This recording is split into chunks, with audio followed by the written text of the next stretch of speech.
अस्सलामुअलैकुम दोस्तों, मेरा नाम है असीम शफकत और आप देख रहे हैं हंसी टीवी।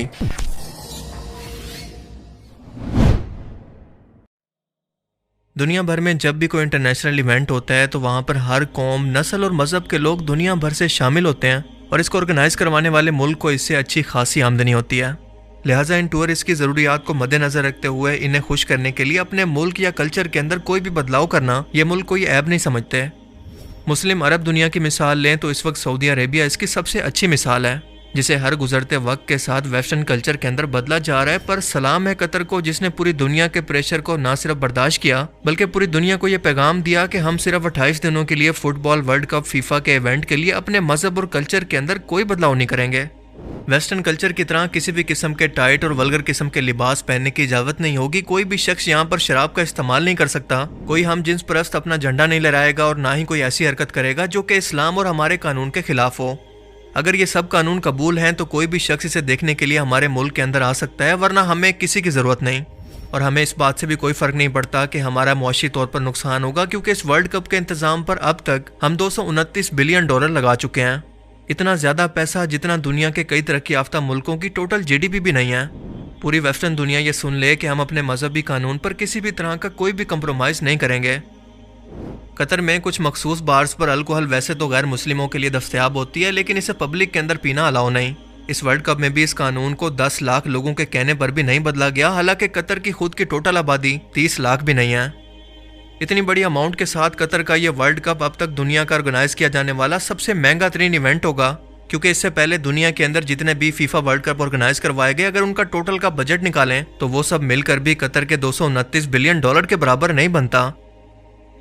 फीफा वर्ल्ड कप पूरे यूरोप का सबसे बड़ा और मशहूर तरीन फुटबॉल वर्ल्ड कप है, जो कि आज संडे से शुरू हो रहा है। यह मिडिल ईस्ट के अंदर होने वाला पहला फुटबॉल वर्ल्ड कप है, जिसका आगाज चेयर लीडर्स के डांस, गाने और किसी वल्गैरिटी से नहीं बल्कि हाफिज कुरान बच्चों की कुरान पाक की तिलावत से किया गया, जिसे सारी दुनिया ने सुना।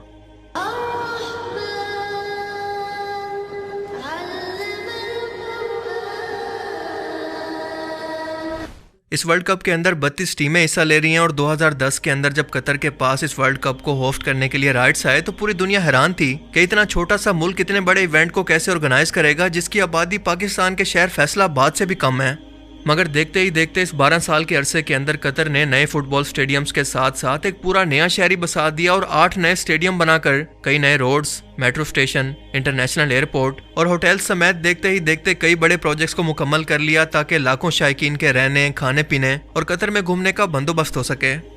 और ऐसा भी नहीं है कि कतर ने $229 बिलियन की रकम सिर्फ और सिर्फ फीफा वर्ल्ड कप को ऑर्गेनाइज करने पर लगा दी है, बल्कि दरअसल ये इसके विजन 2030 प्रोजेक्ट का हिस्सा था, जिसके मुताबिक 2030 तक कतर को अपने मुल्क को मजीद तरक्की याफ्ता और डेवलप बनाना था, दुबई से भी ज्यादा,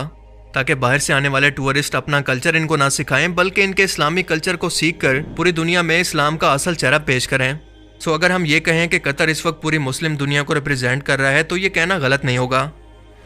कतर की क्योंकि खुद कोई फुटबॉल टीम नहीं है और ना ही इससे पहले यहाँ पर कोई ऐसा इवेंट ऑर्गेनाइज हुआ है, लिहाजा इस वर्ल्ड कप के बाद ये स्टेडियम्स यकीनन बिल्कुल वीरान हो जाएंगे, मगर फिर भी कतर इससे इतना प्रॉफिट कमा लेगा कि फ्यूचर के अंदर भी फायदे में रहे, क्योंकि इस वर्ल्ड कप के शुरू होने से कई हफ्ते पहले ही कतर के एयरपोर्ट्स पर दूसरे मुल्कों से आने वाले कमर्शियल जहाज़ों का एक रश सा पड़ गया है, जैसा कि आप फ्लाइट मैप में देख सकते हैं।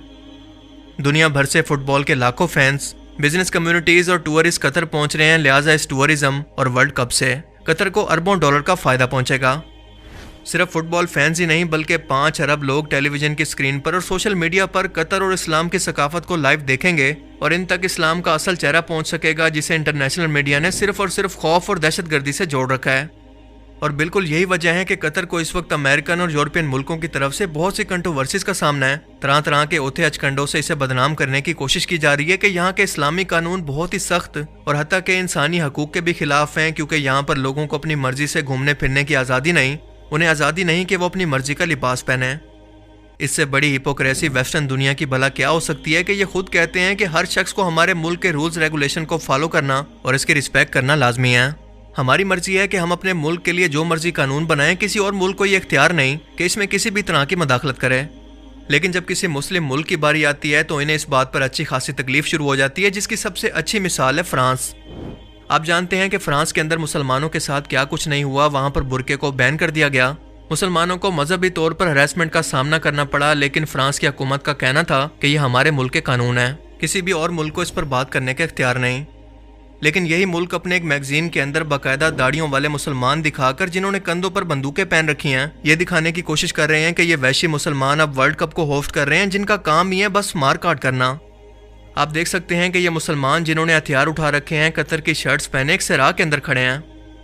यानी आप देखें कि इन लोगों से बिल्कुल बर्दाश्त ही नहीं हो रहा कि एक मुस्लिम मुल्क अपने कानून के मुताबिक इस वर्ल्ड कप को होस्ट करे। और इसीलिए वेस्टर्न मीडिया बार बार जानबूझकर कतर अथॉरिटी से उलझने की कोशिश कर रहे हैं कि ये दुनिया को पैगाम दें कि इस मुल्क के अंदर मीडिया तक को खुलेआम सड़क पर रिपोर्टिंग की इजाजत नहीं, ये इतना कंजर्वेटिव मुल्क है या फिर इस्लाम इतना रेडिकल मजहब है। हालांकि कॉमन सेंस की बात है कि जिन कतर अथॉरिटीज को ये पता हो कि कोई शख्स किसी पब्लिक रिलेशन पर इंटरनेशनल लेवल पर रिपोर्टिंग कर रहा है, तो इन्हें इस चीज़ पर एतराज़ ही क्या होगा,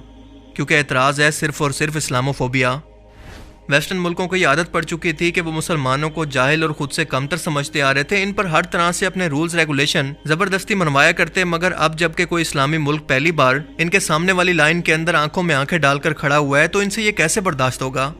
इसीलिए ये सब मिलकर इसी इवेंट के जरिए पूरी दुनिया के अंदर कतर को बदनाम करना चाहते हैं, मगर कतर को इसकी बिल्कुल भी परवाह नहीं।